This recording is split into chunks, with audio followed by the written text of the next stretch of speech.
Oi pessoal, e aí, tudo bem com vocês? Meu nome é Pamela, eu faço faculdade de História e esse é o primeiro vídeo aqui do meu canal. E eu criei esse canal com o objetivo de ajudar você que está aí se preparando para o vestibular, que está se preparando para o Enem, para outros vestibulares também, e ajudar você com conteúdos de história. Também um canal para quem precisa revisar algum conteúdo, enfim, vai ter uma diversidade de conteúdos aqui nesse canal. Antes de iniciar o vídeo de hoje, eu quero pedir para você, por favor, compartilhe esse vídeo com seus amigos, se inscreve aí no meu canal, me segue nas outras redes sociais, porque também vai ter muita novidade por lá. Claro, cada rede social em seu formato, mas assim como vou trazer várias coisas aqui no YouTube, nas minhas outras redes também vão ter vários conteúdos muito bacanas para você poder aprender um pouco mais. No vídeo de hoje eu vou falar sobre um tema assim que é muito debatido, principalmente quando é período de política aqui no Brasil, que é sobre a questão da Venezuela. Muitas pessoas insistem em fazer essa comparação e dizendo que o Brasil pode se tornar uma nova Venezuela. Mas, antes de mais nada, nós precisamos entender o processo histórico da Venezuela e como que esse país chegou à crise econômica que ele se encontra hoje. O ano era 1958. Três grandes partidos da Venezuela resolvem fazer um pacto que ficou conhecido como Pacto de Punto Fijo. O objetivo era para que eles sempre se mantessem no poder, de forma alternada, claro. Acontece que esse pacto gerou muitas desigualdades dentro da Venezuela e uma grande parte da população se via na extrema pobreza. No dia 27 de fevereiro de 1989, a população se revolta e resolve ir para as ruas. Aí começa a acontecer um movimento que ficou conhecido como Caracaço. Esses protestos acabaram se transformando numa onda de saques, de arrombamentos e de uma total destruição nas ruas. Tudo virou um verdadeiro terror, mas a gente precisa compreender que a população não aguentava mais tanta desigualdade. Os dados estimam que nesse período, cerca de 85% da população venezuelana viviam na extrema desigualdade. Enquanto isso, a gente tinha esses políticos desse pacto que eram uma minoria e eram super privilegiados.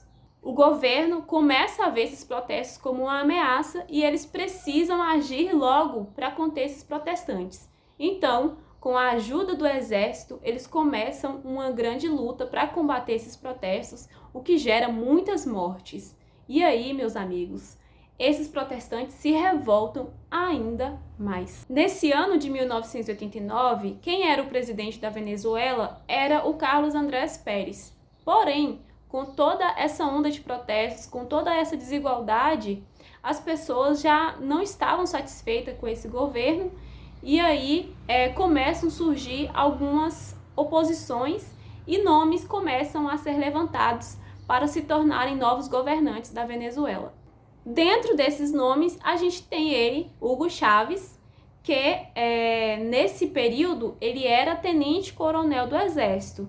E, como eu disse para vocês, como as pessoas estavam muito descontentes com o governo, ele ganha muita força e ganha muitos aliados, para essa luta. Seus aliados, inclusive, achavam que ele deveria tomar o governo da Venezuela à força. E é isso que ele faz. No ano de 1992, ele faz uma tentativa de golpe para tentar tirar o Carlos Andrés Pérez do governo, porém ele acaba falhando e assim acaba sendo preso.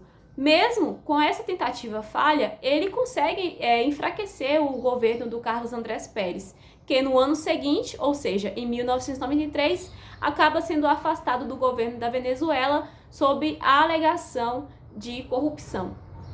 O sucessor do Carlos Andrés Pérez, o Rafael Caldeira Rodrigues, toma posse no ano de 1993 e acaba dando anistia a Hugo Chávez, que ainda estava preso por conta daquela tentativa de golpe, como eu falei para vocês. Passa ali um tempo e aí chega o ano de 1998 e é um período de novas eleições dentro da Venezuela e o Chávez tenta mais uma vez tomar esse poder, só que dessa vez ele usa os meios convencionais, porque ele não quer ser preso novamente, e com a força dos aliados, dessa oposição ao governo daquele período, ele acaba vencendo as eleições com 56% dos votos. No ano de 1999, Chávez toma posse do governo da Venezuela como novo presidente e ele convoca a população venezuelana para um referendo e ele pergunta se as pessoas querem uma nova Assembleia Nacional Constituinte e 70% da população acredita que essa seja uma boa ideia.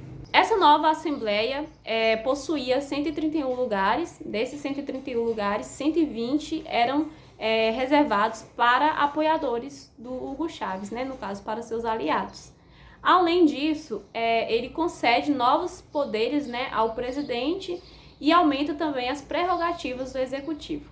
Em uma nova eleição, isso aí já no ano 2000, Chávez vence novamente e aí ele já começa o seu governo fazendo algumas mudanças e criando uma nova lei que ficou conhecida como Lei Habilitante. Nessa lei, ele tinha o poder de tomar algumas decisões via decreto, sem precisar avisar o legislativo. Ele usou essa lei também para estatizar algumas reservas de petróleo, nacionalizar alguns setores, além de fazer distribuição de terras. Aí, a oposição do governo Chávez começa a chamar ele, né, de ditador, começa a falar que ele está se tornando um ditador e tudo mais. Por conta dessa conversa de que ele estava se tornando um ditador e etc., no ano de 2002 acontece uma tentativa de golpe, né, com o objetivo de tirar Chávez do poder.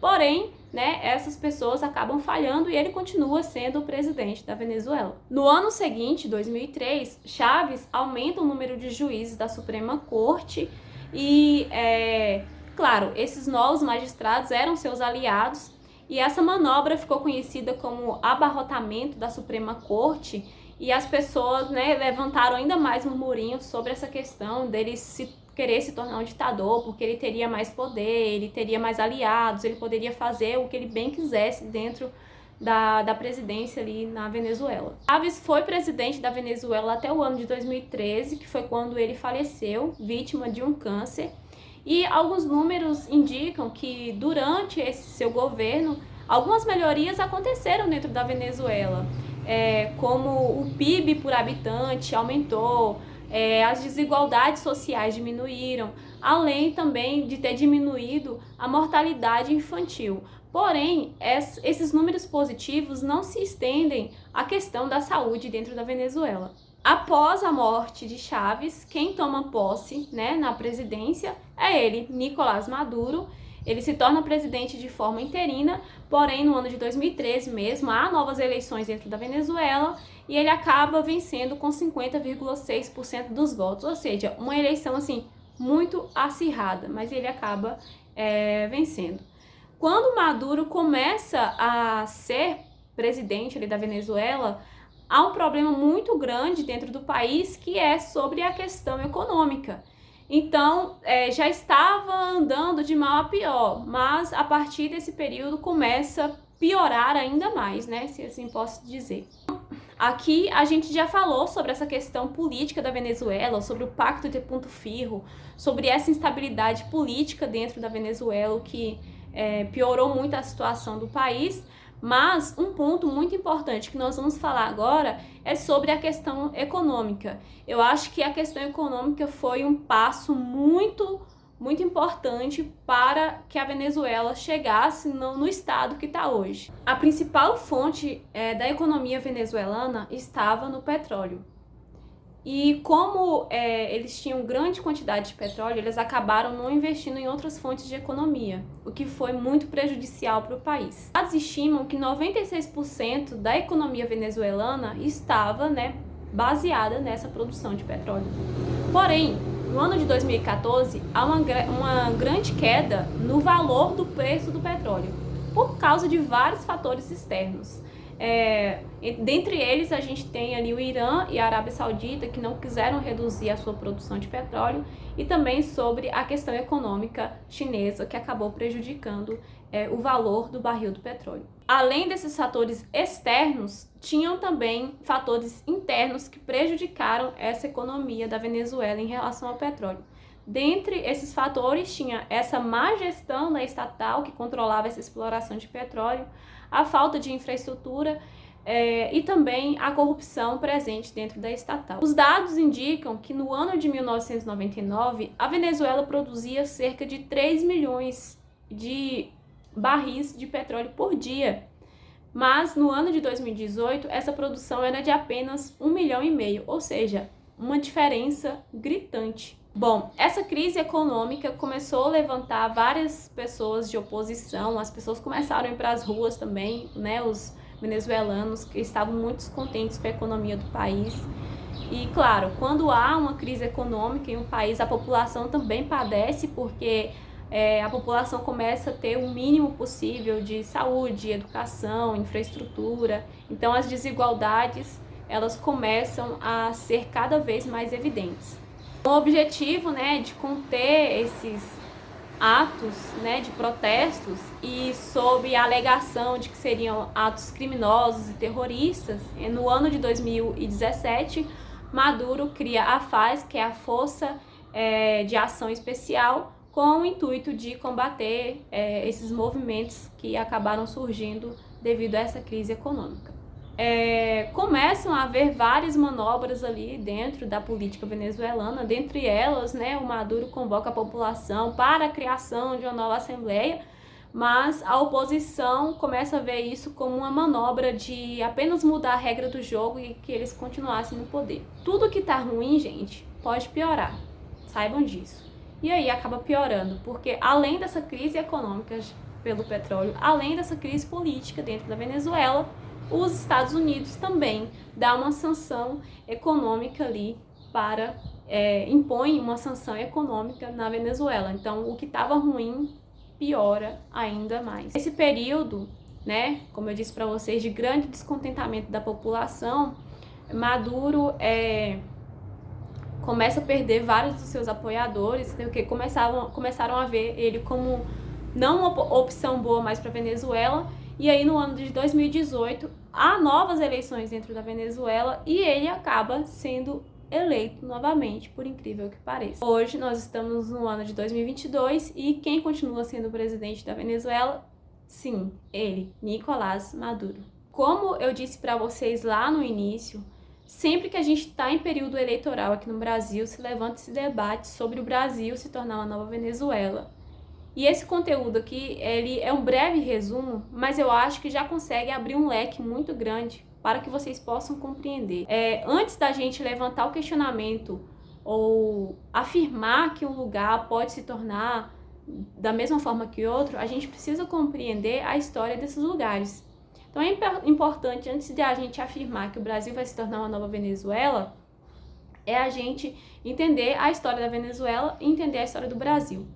Eu acredito que a gente tem que sempre ter cuidado, né? A gente tem que sempre olhar quem são as pessoas que estão governando o nosso país, olhar de perto, saber quais leis estão sendo aprovadas. Porém, eu acredito também que o Brasil, apesar de tudo, tem uma democracia muito bem estabelecida, coisa que a gente não vê na Venezuela. E eu acredito que vai ser muito difícil para que eles possam estabelecer uma democracia. A gente percebe que lá acontece muito golpe atrás de golpe e a população vai para a rua, mas nenhuma mudança acontece. Diferente aqui do Brasil, como nos últimos dias a gente viu os atos que aconteceram e aí conseguiram conter esses atos que, de alguma forma, ameaçaram a democracia brasileira. E a gente precisa compreender também que a economia do Brasil é diferente da economia da Venezuela. Na Venezuela, eles tinham apenas um polo econômico que estava, né, pautado no petróleo. Aqui no Brasil, a gente tem uma diversidade econômica muito grande. Então, se um desses polos acaba não produzindo como deveria, a gente tem outras opções de economia também. E aí, eu quero trazer essa reflexão para vocês, a partir desse conteúdo que foi exposto aqui, para que nunca se afirme alguma coisa apenas por ouvir outras pessoas falarem. É sempre importante pesquisar e saber a história de um determinado lugar e a história de outro lugar, e assim vocês conseguem fazer de forma fácil essa assimilação e conseguem compreender se é realmente o que as pessoas dizem ou não. Não estou aqui para defender lado A ou lado B, nem para expor a minha opinião política, né? Eu estou aqui apenas como um agente de informação para vocês. Se você gostou desse vídeo, faça o que eu pedi lá no início, compartilhe com seus amigos, se inscreve no canal, curte. E na descrição tem um link aí que é de um slide, eu preparei um slide sobre esse conteúdo, aí vocês conseguem estudar um pouquinho mais com o slide. Eu acho que a partir desse vídeo e junto com o slide vai trazer uma compreensão muito maior sobre o conteúdo. É isso, galerinha, muito obrigado você que assistiu até aqui e até o próximo vídeo.